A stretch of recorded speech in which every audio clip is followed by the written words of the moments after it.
السلام علیکم۔ آج ہم پڑھیں گے الف مدہ کی مشق۔ الف مد کیا ہوتا ہے؟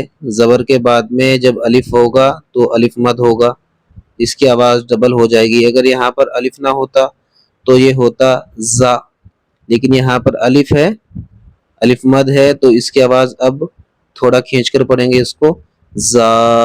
ٹھیک ہے، اس سے پہلے سبق میں ہم نے پڑھا الف مد۔ ٹھیک ہے، چلیے اب ہم اس کو شروع میں ہجے پڑھیں گے، اس کے بعد روا پڑھیں گے۔ بسم اللہ الرحمن الرحیم۔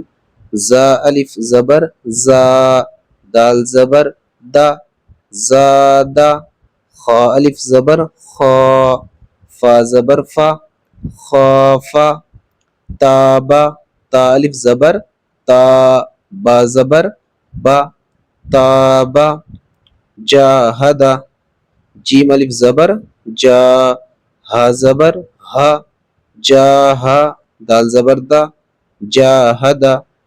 حاسبا، حا الف زبر حا، سین زبر سا، حاسا۔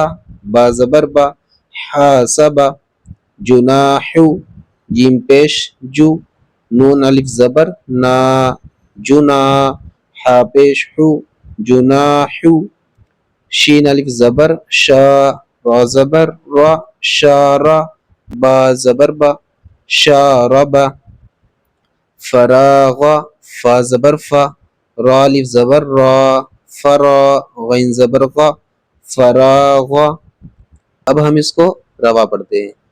زادا، خوفا، تابا، جاہدا، حاسبا، جناحو، شاربا، فراغا۔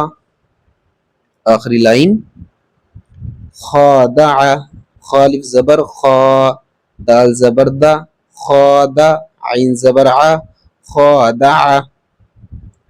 قاتل، قاف الف زبر قا، تا زبر تا، قاتا۔ لام زبر لا، قاتل۔ صابر، صاد الف زبر صا، با زبر با، صاب۔ را زبر را، صابر۔ تعالی، تا زبر تا، عین الف زبر عا، تعا۔ لام زبر لا، تعالی۔ ماشاءاللہ۔ ایک مرتبہ روا پڑھ لیتے ہیں اس کو۔ خادع، قاتل، صابر، تعالی۔ ماشاءاللہ، ہم نے الف مد سیکھ لیا ہے، اور الف مد کو یاد ایسے کرنا ہے، زبر کے بعد جب الف ہوگا تو وہ الف مد ہوگا، یاد رکھنی ہے یہ بات، اس کی آواز تھوڑی ڈبل ہو جائے گی۔